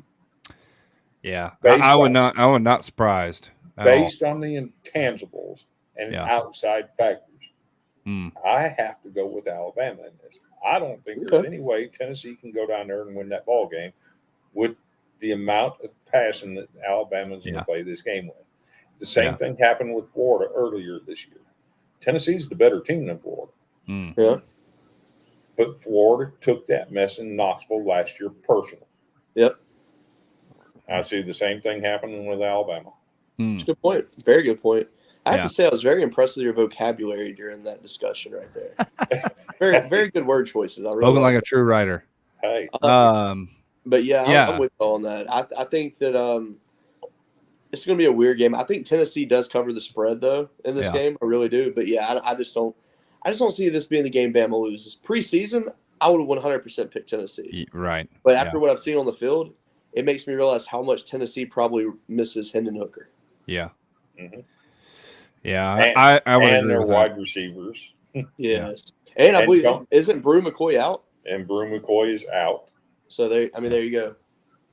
All right, real quick, Mississippi State, Arkansas. We were gonna have a little surprise guest, but shout out to my boy Greg, Woo Pig Podcast. He's gonna come on and talk some Arkansas. He's got a family member that is going through something right now. Prayers and thoughts to you, my friend. Sure. And shout out to the Woo Pig Podcast. Y'all do some great stuff. I'm an Arkansas fan. I can be biased, but anytime I have time, I check them out. They're on YouTube, Facebook, wherever podcasts are found. Really great group of guys. Hope to get them on soon. But this one is I wanted to get his idea because Arkansas came off a brutal gauntlet of a schedule, and y'all have heard me rant about their schedule. Yes. And some people, especially Arkansas fans, believe, well, you can't really blame the schedule because you still have to execute. Okay, I get that doesn't matter. I mean, sure.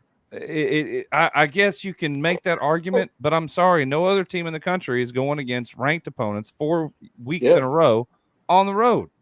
It's simple as that. It'll take anything out of you. I don't care who it is. And for us to have a 3-point loss in Alabama, I'm okay with. Yeah. That being said, Mississippi State at home is a must win. It's plain and simple.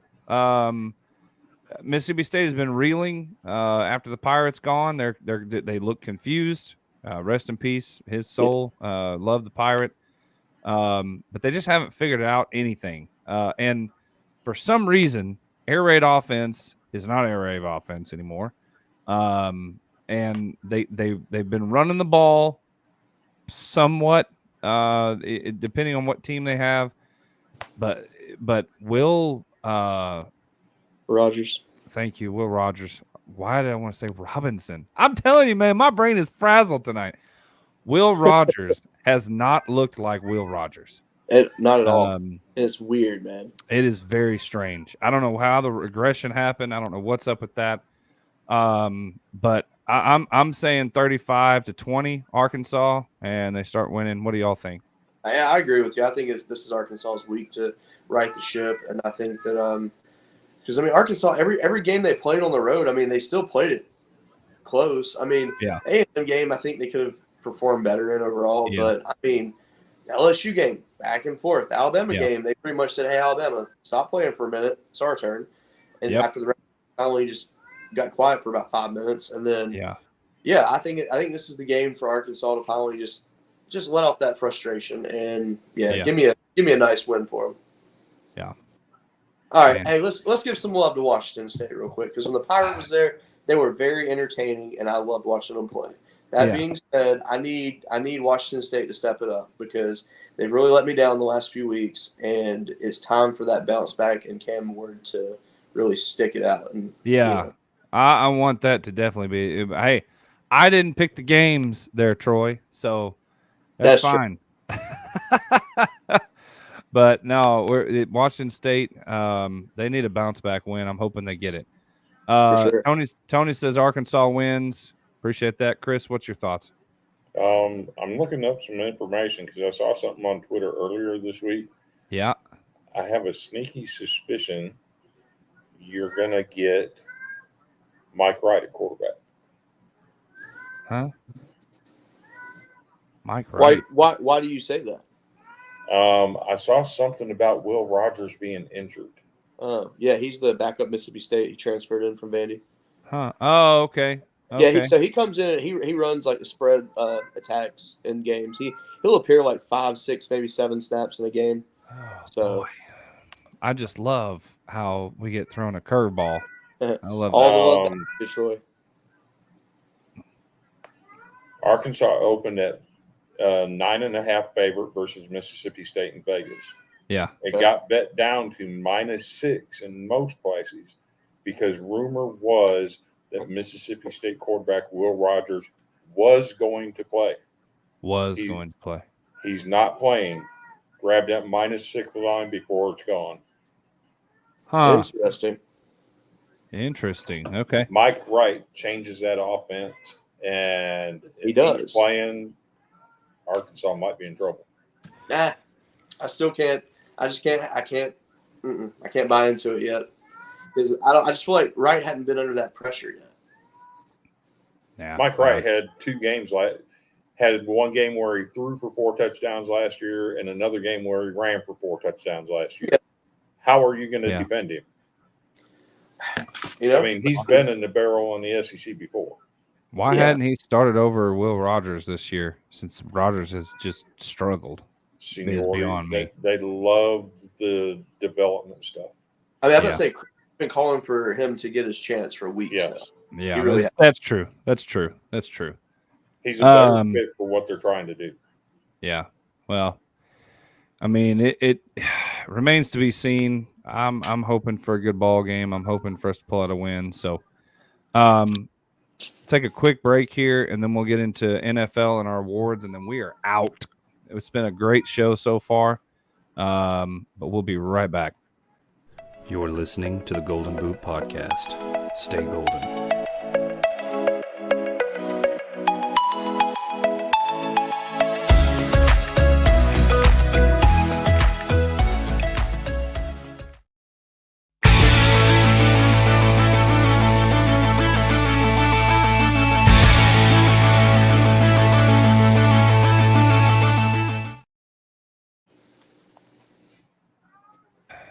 All right, let's get share. Don't forget to share. If you are watching still, if you're hanging out with us still, share. 2,000 views. Cody's got a good gift for you. Somebody in this lucky establishment that we call the Golden Boot will be getting an autograph package. I'm sure you can share what the heck that is later with you got a sample sitting there somewhere? Maybe I can grab one for the end of the show. Okay. I do have one card though I'd like to point out that I bought. So I went to a card show a few months ago by my house, and this guy, he had a bunch of like SEC cards and stuff, and I was interested. So I started picking through, and I found a Jaden Daniels like before he got to Arizona State, but he's wearing purple, and the card's purple. And it's number 24 out of like 50. If he wins the Heisman this year, obviously that's a big if. But if he wins the Heisman this year, he would technically win it in 2024. And I feel like this card would have some kind of value to it. So that's not in the prize giveaway because I'm not that nice. You're not going to be that. All right, we're going to put up a graphic real quick. This is kind of last minute, but we did picks last week. We've all kind of had rough stuff during the week at work. So we're going to put this on the screen, and we're going to rapid fire through these games, and I want you guys to comment who you think is going to come out on top. Here we go. Thursday, we already watched that game, Jacksonville at New Orleans. I keep forgetting what day it is. It is Friday. I don't know why I didn't know that. Snorlax, use belly drum. Yes, please. Wake me up. Thanks. All right. First one, Las Vegas to Chicago. Give me the Bears. The Bears. What do you think, Chris? Raiders. Bears suck. Raiders, me too. Cleveland, Indianapolis. Give me the Colts. Colts. Crazy. I'm going Browns. Okay. I'm going. I'm going Colts. Cleveland has looked really good defensively. They have. I'm going Colts. But thank you, Tim. Thank you. Yes, I am greater than the fake Hawk fan. Buffalo at New England. I'm going Buffalo all the way. New England is terrible this year, and I think Belichick gets fired, believe it or not. Go ahead. Yeah, Buffalo all day. Buffalo. Yeah. Washington and New York. I'm going Washington this week. I think Washington, even though they're going through an identity crisis, I think they're coming up, and the Giants just look discombobulated. So I'm going Washington. Yeah, I'll go Washington as well. I got the Giants. Got the Giants, the big football Giants. Chris Berman would say. Atlanta at Tampa Bay. Man, God, that was probably my toughest one. I'm going Atlanta. Tampa Bay has just looked so suspect. Yeah.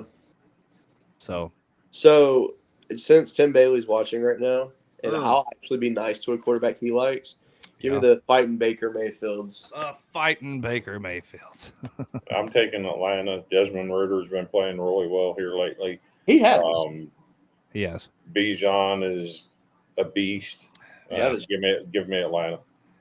The Packers game for me versus Atlanta was an eye opener. Bijan, he's scary. He is going to be Adrian Peterson good in the NFL.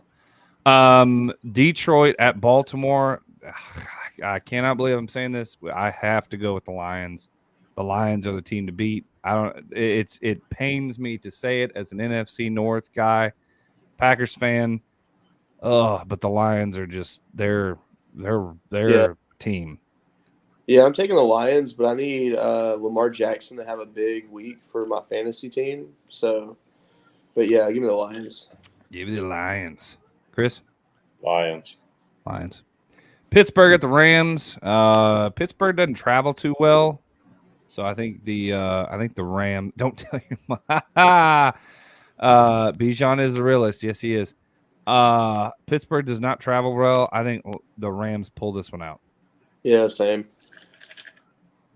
Chris? I saw something about Kenny Pickett earlier today. I'm going to have to go with the Rams on this one, even though the Rams are haphazard. Give me the Rams. Okay. Next one, Arizona at Seattle.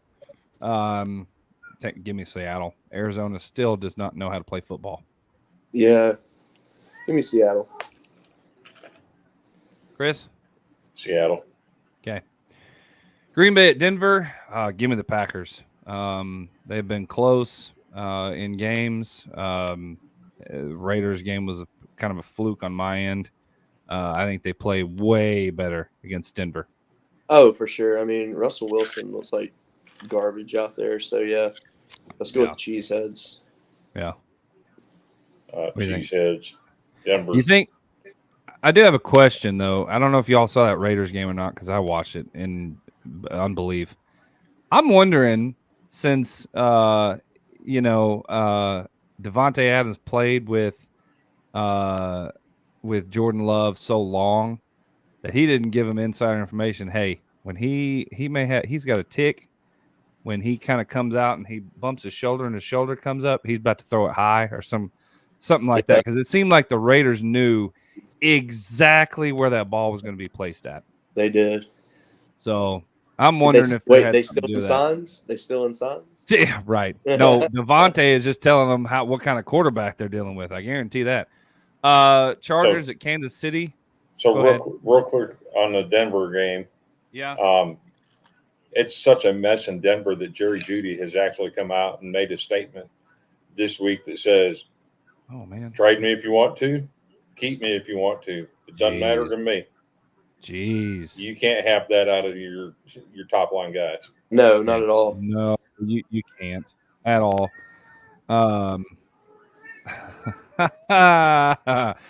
Tussle Wilson looks about the same as he did in college for NC State. Inconsistent as all get out. Hey, you know what? You're not wrong. You're not wrong. In Seattle, he was a system quarterback. In Denver, it's all on his shoulders. Mm-hmm. Jerry Jeudy has blamed everyone else. Yeah, for real. All right. Chargers at Kansas City. I think Kansas City is going to play very well in this one. And I say Kansas City big. Yeah, the Swifties will rejoice in this game. Oh, I know your wife will rejoice. My wife, she's asleep. I'm calling for the upset. You're calling for the Chargers. Well, one day we'll have when we do a little bit on the NFL. We'll have my pastor and one of my really good friends, Don Allen. He is absolutely the world's greatest Kansas City fan. He's got stories. He's got stories beyond all stories. So a little teaser. I will get him on here. He's a fun guy. He does podcasts. He does all kinds of stuff. Really, really awesome dude. Miami at Philadelphia. I'm gonna take Miami. Miami has looked really well, and I think they go in and upset the Philadelphia Eagles. Yeah. So I am a Barstool fan mainly because of the love they've given my LSU Tigers the last week. But my favorite person at Barstool is actually Frank the Tank, and he's a Miami guy. And so give me the Dolphins in this game. The Dolphins. Chris? I think the Eagles had their hiccup. I don't think it's in the bode well for Miami. Eagles hold serve at home. May not, but it would be an interesting story if they had a 2-game skid.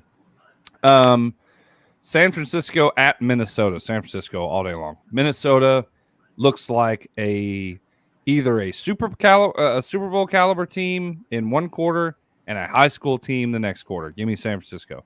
You know what? I'm mad at the 49ers, mainly George Kittle. That dude sucks. He's the worst of the worst, and I wish the worst for the 49ers.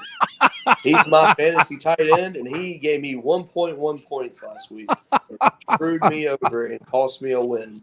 So for that, let's go terrible Vikings. You got this.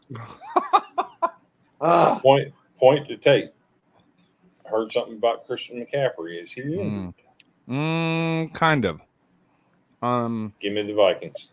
I don't know. He is a game time decision. We'll see. Give me the Vikings. But also, I think in practice he looked like he was 100%. So I think that's just okay. You can take the Vikings all you want to. So I've always assumed that Christian McCaffrey is always injured. Yes. Like how much of a workload he has to put on him.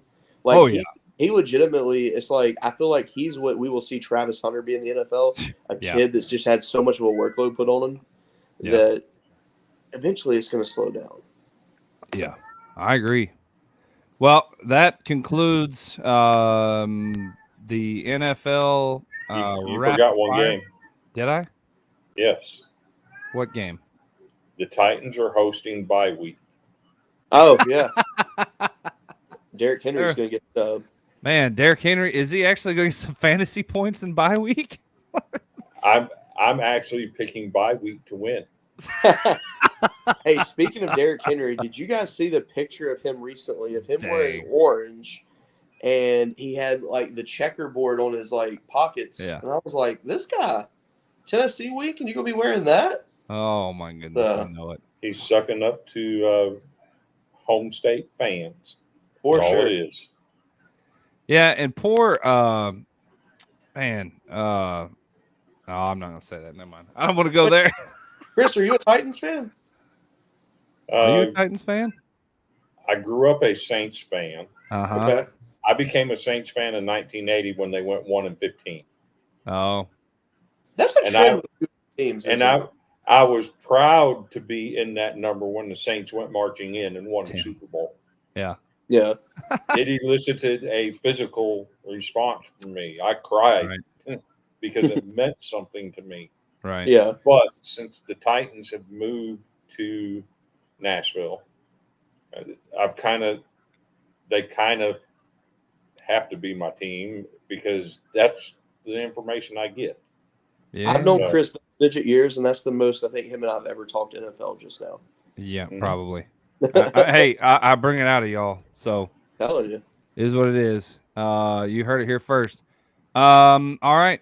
Do we have a high school spotlight for this evening? I don't think we do. Not this week. I think that it just kind of fell to the wayside.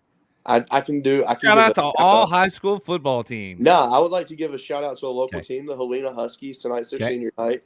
One of my coworkers, her son is the starting center for the team, and they are undefeated so far this year. They're actually in the state power rankings. They're ranked number 18 last week. Damn, you're right. So you're right. Gotta give them the props, the love. You're right. I forgot. Oh yes. That catch does need. Yes. Where is it? Where did you send that, Tim? He put it in the boot chat, I believe. He did. He did. And I got to find the boot chat because it's all mixed in about 400 different chats here. There it is. We can freestyle till you find it. So Yeah. No, I got freestyle. Yeah, I got it, Tim. I see it. Look at this. All caps. The catch. I sent you. Yes. Remember the name Jacquez Johnson. This Opelika ninth grader. Opelika, yes. Opelika. Let's not say Opelika ever again. Opelika. Did I say Opelika? You said Opelika, then you said Opelika. All right, okay. I tried to correct myself. I worked with a guy in Opelika. California that said Opelika, and it killed me. All right, sorry. Opelika, ninth grader, just made one of the most incredible catches I've ever seen. I don't have it uploaded, but the catch is like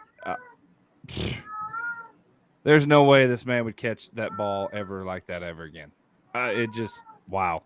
And that's Kenny Ingram country. Yes, it is. Yes, it is. In the backwoods of Alabama. All right, let's get to our awards because we're running real long tonight. And I'm gonna let y'all take the awards because I'm tired of talking. Go for it. All right. Let me find it.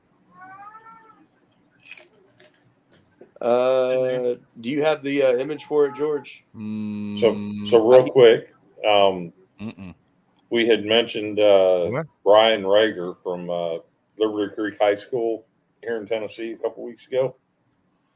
Maybe his team just won their game tonight by a score of 49-20. That's 4 straight wins for them. They've won 5 out of their last 6, and they will be hosting their first ever high school playoff game. Wow. So, Cody, I'm not sure if it got lost in transition, but it is not in there. Hey, no worries. I got it right here uploading. Okay, do it. Do your tour. So I will say this week for the Jock, I did not create one for it. Don't there even was need and the reason I did not is because there were so many instances last week that I felt like someone deserved it, but I feel like the team that deserved it the most has been featured too many times. Right. That I just can't put Colorado on the graphic again. It's just so. How did you read my mind? I know, Odell right? Beckham Jr. Look at this. He made Odell's catch look standard. He did. Yeah. Odell fell down. This man made an Odell catch and stood up. So speaking of Odell, there was an incident in London, and not in London, but wherever they played the Titans Baltimore game. Oh yeah. Big Jeff Simmons went after Odell after the game. Oh my God! After Odell? Huh. Yes. Odell spat out of there. Yes, he did. Oh right. man. Well, So here's the here's boot, this. ladies and gentlemen. Chris, I'm gonna let you explain this one. Do it. So we've selected Tory Taylor for the Golden Boot Award this week. He's got some interesting numbers. Just last week alone, he had over 500 yards punting in one game.